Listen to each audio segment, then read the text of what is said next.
Stefania.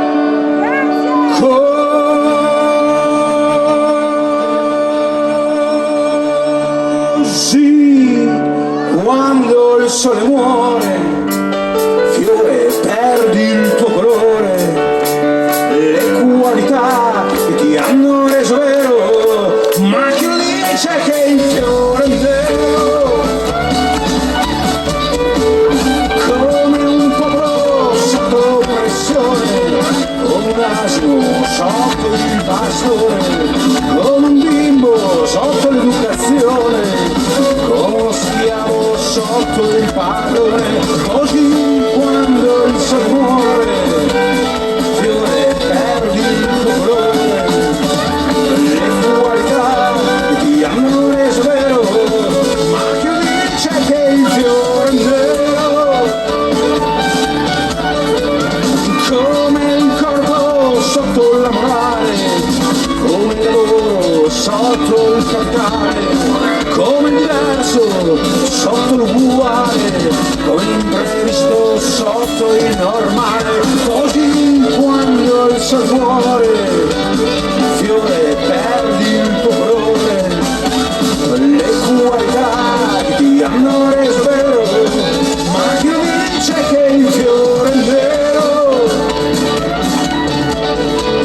Come Dio sotto la regione, come amore sotto la convenzione, come realtà sotto l'illusione, come un mattone sotto la distruzione.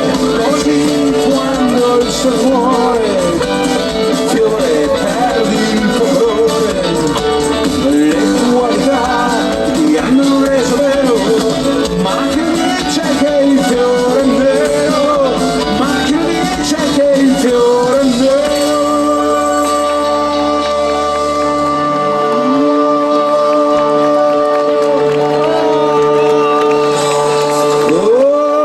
Così quando il sole muore, poi le che ti hanno, ma chi lo dice che il fiore è vero? Io vicino di Terra Santa, Sergio Lezzoni.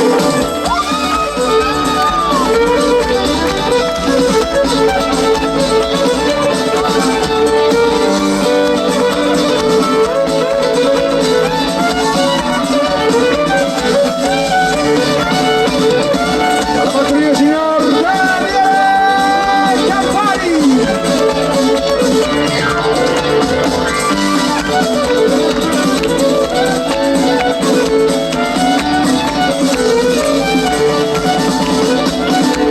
Con Emo del Cermoni, che è tutto quello che ci fa scherzare il maestro Dottore Carletti.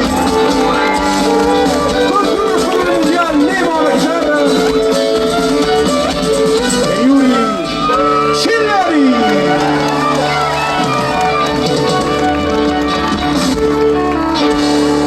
Gavino l'ho già detto, ormai devo... Anche se non so mai allora, un nome tipico sardo, un nome, dai. Franco. Efisio, ragazzi. Efisio l'ho già detto. Ci detto che Efisio. Vedi un altro? Un altro... Narciso. Oh, ragazzi, si capisce qui, uno per volta. Allora, Uno per volta. Basilio. Basilio suggerito dal nostro amico Davide, grazie Davide, che stasera si è messo la maglia di John McEnroe, però veramente sta bene, bell'uomo, si chiama Andrea ma noi lo chiamiamo Davide ormai da 2 anni. Esatto. Il problema è che il problema è che tutte le volte lo chiamiamo lui risponde. Ci risponde, sì.